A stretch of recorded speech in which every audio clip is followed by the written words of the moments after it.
था 161 बटालियन का भर्ती का पहला दिन, यानी कि 14 नवंबर। हज़ारों की तादाद में कैंडिडेट्स आए अपना टैलेंट शो करने के लिए, क्योंकि आप सबको पता है अनएम्प्लॉयमेंट कितनी ज़्यादा है और लड़कों को इतना अच्छा मौका दोबारा शायद ही कभी मिले।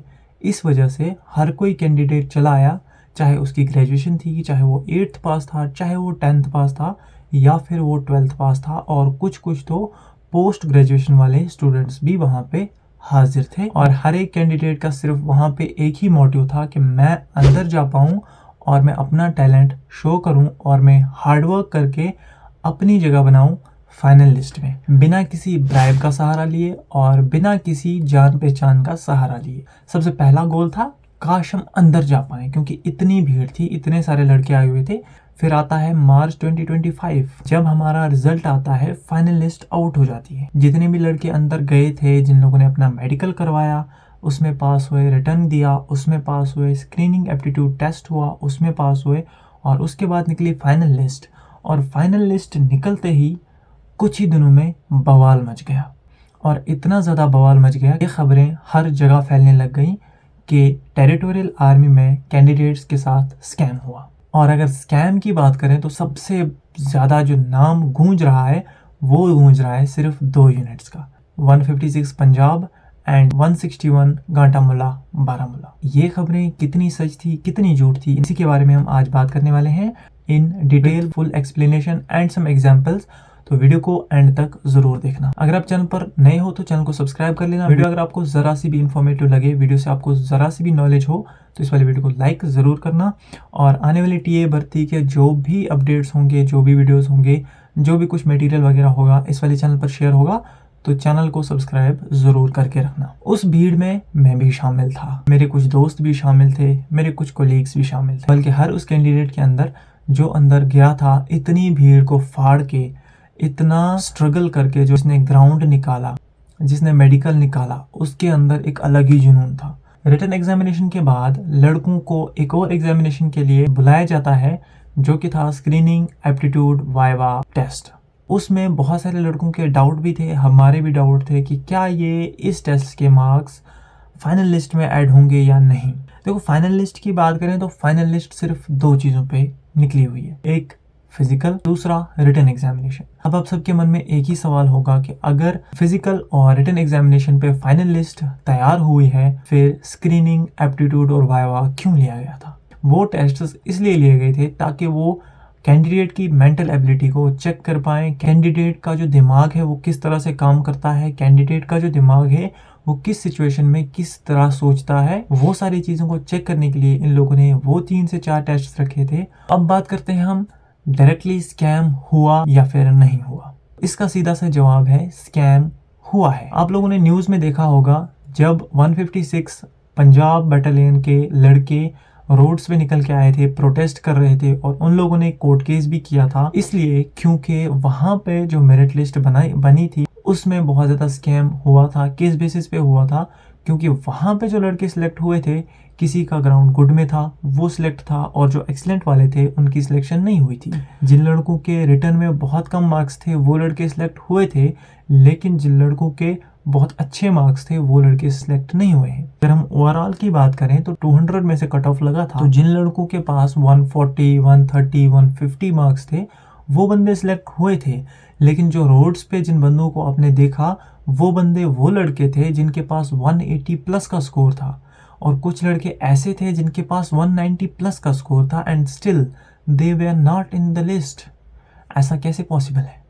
अगर हम कट ऑफ की बात करें तो अगर नॉर्मली 180 भी कट ऑफ लगा होता, 170 भी कट ऑफ लगा होता, फिर भी 140 वाला स्टूडेंट सेलेक्ट नहीं हुआ होता, तो और वो मेरिट लिस्ट कैसे बन पाई कि जिसमें 140 वाला स्टूडेंट फिट होता है और 190, 180 वाला स्टूडेंट फिट नहीं हो पाता?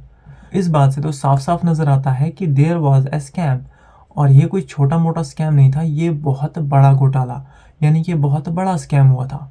और यही सेम चीज़ हुई है 161 गांटामुला बारामूला। यहाँ पे भी जो 190 प्लस के बंदे थे, 180 प्लस के बंदे थे, उनमें से बहुत कम लड़के सिलेक्ट हुए हैं। बाकी जो लड़के सिलेक्ट हुए हैं, किसी का ग्राउंड गुड में है, किसी के 140 हैं, किसी के 146 हैं, किसी के 150 हैं। बंदे का फिजिकल 100 आउट ऑफ 100 था, बंदे के पास 96 आउट ऑफ 100 रिटर्न में था और बहुत अच्छी स्क्रीनिंग थी। और उस लड़की के पास एनडीए की सर्टिफिकेट भी थी जो कि उसने सबमिट की हुई थी। उस लड़की के पास एनसीसी की सी सर्टिफिकेट थी विथ ए ग्रेड, जिसको कि 20 to 25 पॉइंट एक्स्ट्रा मिलते थे। टेरिटोरियल आर्मी में भी थी। Still he was not selected. हमारे गांव में 7 से 8 लड़के ऐसे थे जिनका 180 प्लस था। कुछ लड़के ऐसे भी थे जिनका कि 190 प्लस था। उन लड़कों में से एक भी लड़का सिलेक्ट नहीं हुआ। और जो बंदा सिलेक्ट हुआ वो बंदा सिलेक्ट हुआ जिसके कि फिजिकल में 100 आउट ऑफ 100 थे ही नहीं। इस चीज़ से काफ़ी सारे लड़के नाराज़ भी हुए हैं, क्योंकि बहुत सारे लड़कों ने मेहनत की हुई थी। हम अपनी बात नहीं कर रहे हैं कि हमने मेहनत की, नहीं, हमसे भी बहुत अच्छी मेहनत, बहुत ज़्यादा हार्डवर्क बहुत सारे लड़कों ने किया था, जिनका कि लिस्ट में नाम आने के 90 आउट ऑफ 100% चांस थे। Still they are not selected. ऐसी भर्तियों से हमें यही सीख मिलती है, हार्डवर्क की आजकल कोई कीमत नहीं है। आजकल अगर कीमत है तो या तो सिफारिश की और या तो पैसे की। मैं ये नहीं कहता कि 100 आउट ऑफ 100 जो भी पोस्ट्स हैं, जितनी भी पोस्ट्स हैं, वो सारे पैसे और सिफारिश पे लगे, नहीं। बट जहाँ तक मुझे लगता है, जिस हिसाब से हमने लड़कों को सिलेक्ट होते हुए देखा, उस हिसाब से अगर देखा जाए तो 70 to 80% भर्ती जो है वो अनफेयर हुई है। आप लोगों में से कुछ ऐसे भी लड़के होंगे जो अभी भी सोच रहे होंगे कि स्कैम नहीं हुआ है। तो जो भी बंदे चाहे फिर वो पैसे दे के लगे या फिर किसी की सिफारिश के बेसिस पे लगे, तो वो लड़के तो आपको कभी बताएंगे नहीं कि हम किस बेसिस पे लगे। वो सिर्फ एक ही बात बोलेंगे कि हमने आपसे बेटर परफॉर्म किया। भले ही उनके 140 हैं और आपके 198, स्टिल वो आपसे सिर्फ एक ही बात कहेंगे, we performed better than you. आजकल अगर देखा जाए तो एसएससी तक बिक गया।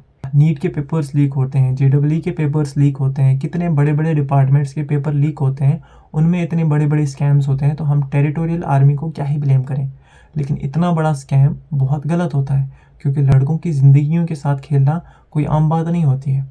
हर किसी के पास पैसे नहीं होते हैं, और जो गरीब लड़के होते हैं वो इतनी मेहनत करके आगे जाते हैं और फिर आगे जाके उनको फाइनल लिस्ट से गिराना बहुत बुरी बात है। इस बारे में हम जितनी भी बात करें वो जहाँ तक मुझे लगता है ज़ाया है, क्योंकि जिन लड़कों को सिलेक्ट होना था, जो लड़के सिलेक्ट हो गए, वो तो ट्रेनिंग कर रहे हैं।